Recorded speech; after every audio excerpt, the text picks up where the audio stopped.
The industrials, though, rallied more than 600 points earlier this week on dovish comments from Fed Chairman Jay Powell. Does the Fed really have to hike interest rates again for the month of December? Or really, the bigger question, 2019? Let's bring in Cadena Group President and Fox News contributor Gary B. Smith. Gary, good morning.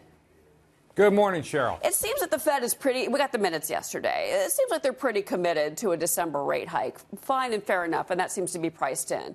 But it's 2019 that is the question. We'd always gotten they had penciled in 3 interest rate hikes for 2019, but with the tariff, trade war, China situation still unresolved, it seems like they want more flexibility. Is that a good thing, do you think? Well, yeah, definitely. I mean, I think people always place a little bit too much confidence, I guess you will, in the Fed being able to forecast into the future any better than anyone else can. I mean, they pretty much admitted it's a guess. There is no one indicator that says 6 months down the line the economy is going to be up or down, or inflation is going to be high or low.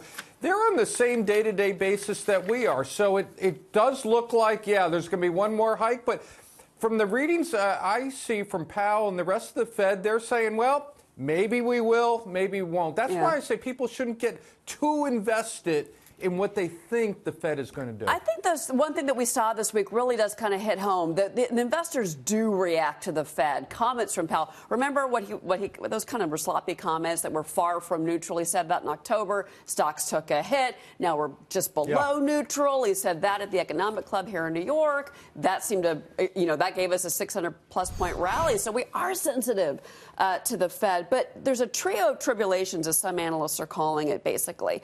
You've got rate increases, you got trade tensions, and then also a lot of question marks about corporate earnings. And if we've kind of peaked out at this point, all of that could be market negatives for next year, Gary.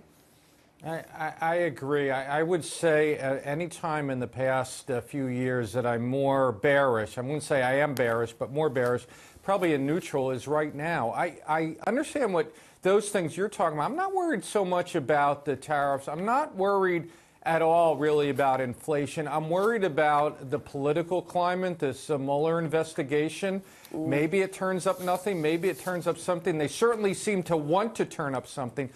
But it's anecdotal indicators. There's 2 articles in the Wall Street Journal this morning about a real slowdown in the housing market, luxury housing market, granted, in both the Hamptons and Manhattan. When I see stuff like that, I see high-level spending starting to tail off.